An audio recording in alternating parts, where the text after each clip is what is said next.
A 22-year-old girl was knocked out cold in seat 8A, hoodie up, textbook open, like she'd missed 3 nights of sleep.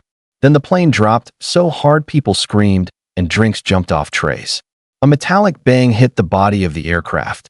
Then another, like someone was hammering the sky. The captain came on the intercom, and his voice was not calm anymore. He said, "We need a combat pilot, right now. If you have military flight experience, stand up immediately." And you could hear the cabin react like, "What kind of movie is this?" Some passengers laughed, nervous, confused, trying to pretend it wasn't real. Because who expects a fighter pilot to be hiding on a normal overnight flight? But then the girl in 8A moved. Slowly, like she'd been awake this whole time inside her head. She stood up, and the laughing stopped. Because her eyes weren't scared, they were trained. And the truth was wild. She wasn't a student, and the name on her ticket wasn't even her real name. She had more combat flight hours than the captain and co-pilot combined. And what she did next would break every rule commercial pilots are taught to never break. Before we jump into the full story, comment where you're watching from. And if you want more stories like this, hit subscribe. Just minutes earlier, nothing about this flight felt special. A wide-body jet cruised quietly through the dark, floating above the ocean like a sealed metal bubble. Cabin lights were dim and warm, the kind that makes strangers feel briefly connected, even if they never speak. Most passengers were asleep, heads tilted, blankets pulled tight, phones dark. In row 8 by the window, the same young woman sat curled into her seat, fast asleep. Her hoodie was too big for her, sleeves pulled over her hands. A thick textbook rested open on her lap, pages bent and filled with messy notes. To anyone walking past, she looked like a burned-out college kid trying to survive finals week. No one looked twice, and no one had any reason to. She wasn't famous, she wasn't important, she wasn't supposed to matter on this flight. Just another tired passenger trying to get home. And that's what made what was coming so terrifying. Because sometimes the most dangerous moments don't arrive with warning. They arrive quietly, while everyone is sleeping. But that image was a lie, even if she wore it perfectly. The name printed on her boarding pass didn't belong to her. The hoodie wasn't hers either, borrowed from someone she would never see again. She'd bought the ticket with cash, chosen this flight because it was boring, forgettable, invisible. That was the whole point. She wasn't traveling as a hero or a soldier. She was traveling as nobody. In reality, she had spent years flying military jets in places that didn't exist on any map. Missions that never showed up in reports, skies where mistakes meant death. She was supposed to be home now, at least officially. Not home to rest, but home to be questioned, evaluated, and mentally cleared before being sent back out again. The military called it decompression. She called it being forced to relive everything she'd done. Sleep had been impossible on bases, engines screaming all night, alarms, constant pressure. So when this commercial jet leveled out high above the ocean, something rare happened. Her body finally gave up. And for the first time in months, she slept without dreaming of missiles or warnings. She had no idea that rest was about to be violently ripped away. The first drop came without warning. The plane didn't shake, it fell. Hard enough to snap people awake and pull the air from their lungs. Overhead bins burst open, bags slammed into the aisle, glass shattered somewhere behind. Seat belts locked tight as the warning chimes screamed to life. A child cried, someone shouted, another passenger prayed out loud. The girl in 8A was awake instantly, not confused, not panicked, just alert. Her body moved before her thoughts caught up, muscle memory reaching for controls that weren't there. The captain's voice filled the cabin, calm on the surface but wrong underneath. He called it unexpected turbulence, told everyone to stay seated. But the tone betrayed him, measured, controlled, hiding fear. Then the sound came, sharp and metallic, like the plane had been struck from the outside. Once, twice again. The lights flickered, the aircraft banked hard, and gravity pressed people sideways in their seats. This wasn't weather, and she knew it. Whatever had found them up here wasn't an accident. Then the voice came back, and this time there was no pretending. The captain paused before he spoke, long enough for fear to spread through the cabin. He said there was an unprecedented situation, and every passenger needed to listen carefully. Then he said the words no one ever expects to hear on a commercial flight. If anyone on board has military aviation experience, combat pilots, Tactical flight operators, we need you now." A wave of confused whispers rolled through the cabin. People looked at each other, searching faces, waiting for someone else to react first. A few nervous laughs broke out, the kind people use when reality feels unreal. A man joked that this wasn't an action movie. The flight attendant rushed down the aisle, her voice shaking as she repeated the request. "Please, if anyone has real military flight experience, step forward." The girl in 8A stayed frozen, heart pounding. Standing up would destroy everything she'd been ordered to protect. But staying seated might kill everyone on board. As the plane shuddered again, she realized silence was no longer an option. Her hands clenched against the armrests, as every rule she'd ever been given screamed at her to stay still. She wasn't supposed to exist on this flight. Her orders were clear: stay invisible, stay silent, protect the mission at all costs. But another violent jolt ripped through the cabin, and fear turned into screaming.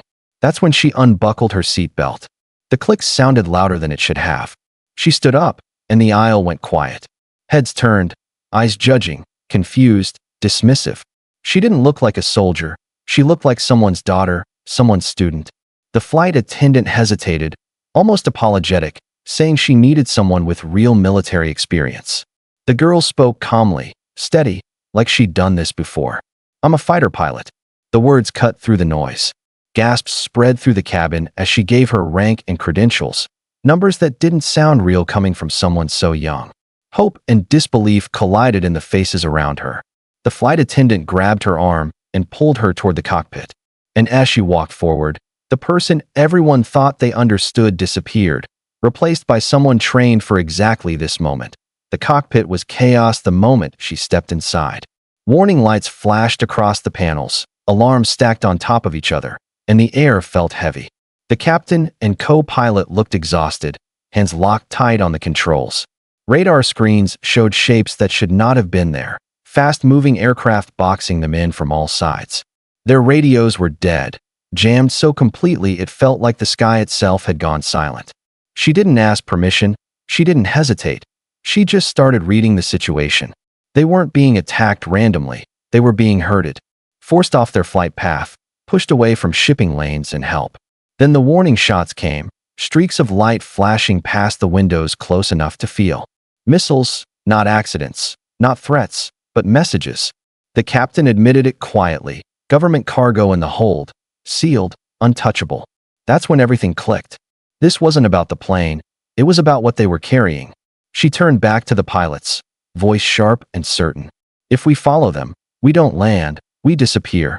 And in that moment, the fight truly began. What happened next stopped being survival and became strategy. She told the captain to trust her, even when what she asked would sound insane. Because the rules of commercial flying no longer applied. The fighters outside expected fear, hesitation, obedience. So she gave them chaos.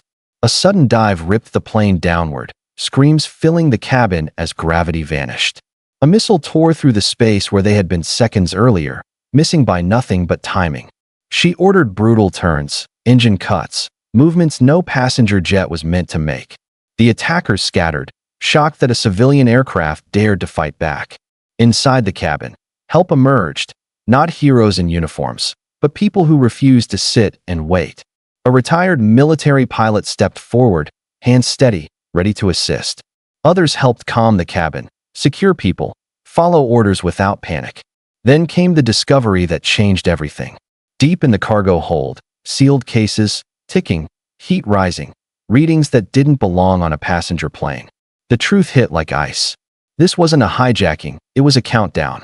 And suddenly the enemy outside wasn't the biggest threat anymore. When the doors finally sealed and the alarms faded, the cabin went quiet in a way no one would ever forget. People were crying, laughing, praying, holding strangers like family. They were alive, and they knew how close they had come to not being. Outside the windows, friendly fighter jets appeared, sliding into position like guardians. The threat was gone. The sky belonged to them again. The damaged aircraft limped toward safety, guided every mile by escort. Inside, the girl from seat 8A finally sat down, hands shaking now that the danger had passed. The adrenaline drained, leaving only exhaustion and disbelief. When the plane touched down, Emergency crews surrounded it instantly, lights flashing across the runway. Before she could disappear, the passengers were waiting. They stood, clapped, some cried openly, others just nodded in silent gratitude. A father thanked her for the future she gave his children.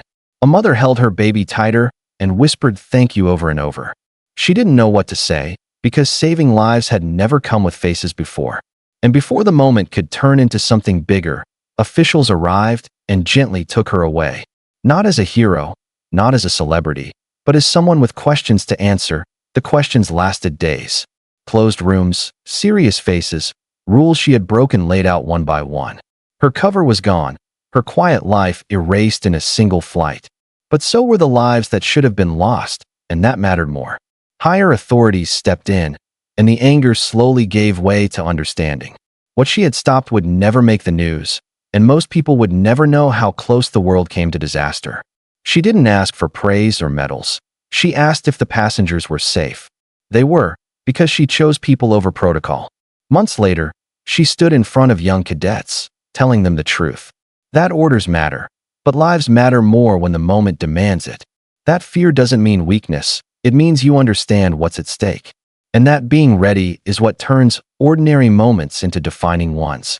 Somewhere, planes continued crossing oceans, full of sleeping passengers who would never know her name. And somewhere on one of those flights, a kid might be asleep in seat 8A, until the world needs them to wake up.